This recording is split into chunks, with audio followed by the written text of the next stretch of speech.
Modern warfare is fought not on the battlefield in many instances, but through the financial system. The financial system is used as a weapon, sometimes against other countries, but every single day of our lives it is used against the ordinary citizens. The most obvious example is inflation. It is literally designed to steal the wealth of the citizens. And Alan Greenspan, a former central banker, often talked about this himself. Chase revamps cash deposit rules to ease money laundering risks. And what exactly, this revamp, what are they talking about here? Let's take a look. They rolled out a new policy that would require customers who want to make a cash deposit to show identification. This is nothing more than another layer of quote-unquote protection, which makes it more difficult to use cash. They do not want cash used because there's some sort of anonymity in this, and you can have your be anonymous with cash.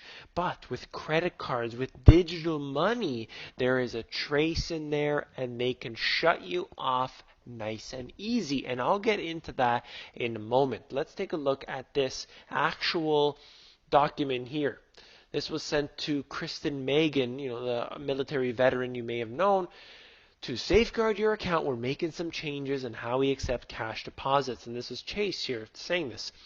And one of the things was show a valid ID. This is one more thing in their list of criminality. You're giving them money so that they can use for their fractional banking schemes.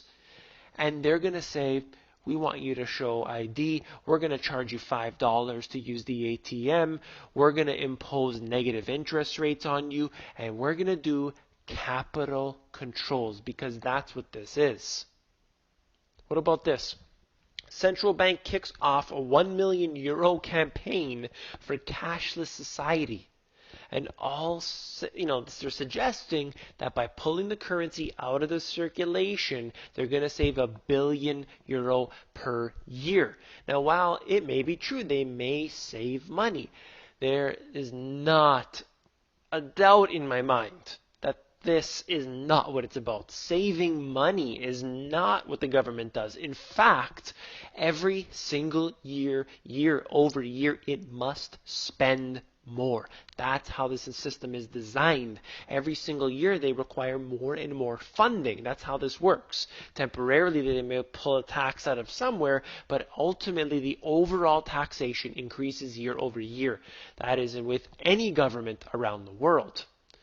And this is the big thing I want to discuss. CYPRUS expected to ease capital controls after almost a year after the $10 billion bailout. So this is the big issue here because CYPRUS was obviously big news. This was the first time historically that they actually went and dipped their hands into their bank accounts to grab money, and in order to prevent the bank run, they imposed capital controls.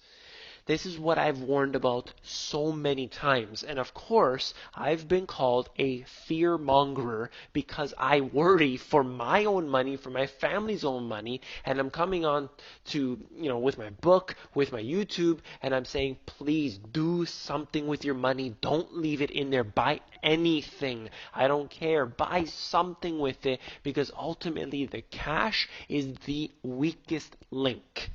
If you're saving your money in the bank, you're going to end up like these individual citizens in Cyprus who had capital controls imposed on them. And then we have warning signs like what JP Morgan Chase is doing right now.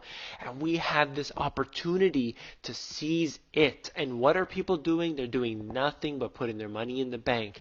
And then they're putting their money in their 401ks, RRSPs, and supers, depending on where you live. And they're not being smart with this because ultimately when you give your money up to these individuals in the banking system, that money's gone. That's the unfortunate truth. And if you want to know more about this type of stuff, head over to Amazon, flip through my book. They give you, I enabled the look inside feature. You can flip through the book and see if this is something that you want to know about, something you want to learn about, how we can ultimately soften the blow of a collapse, how we can get our money out of the system, and what to do with it, because you don't want to necessarily just take it out and have it in a pile in your bedroom. You want to be able to do something with that, and that is very, very crucial. I wish you all the best. Please, if there's one message I have to tell to people, it is take your money out of the system other than that which you need for your daily expenses. Take care.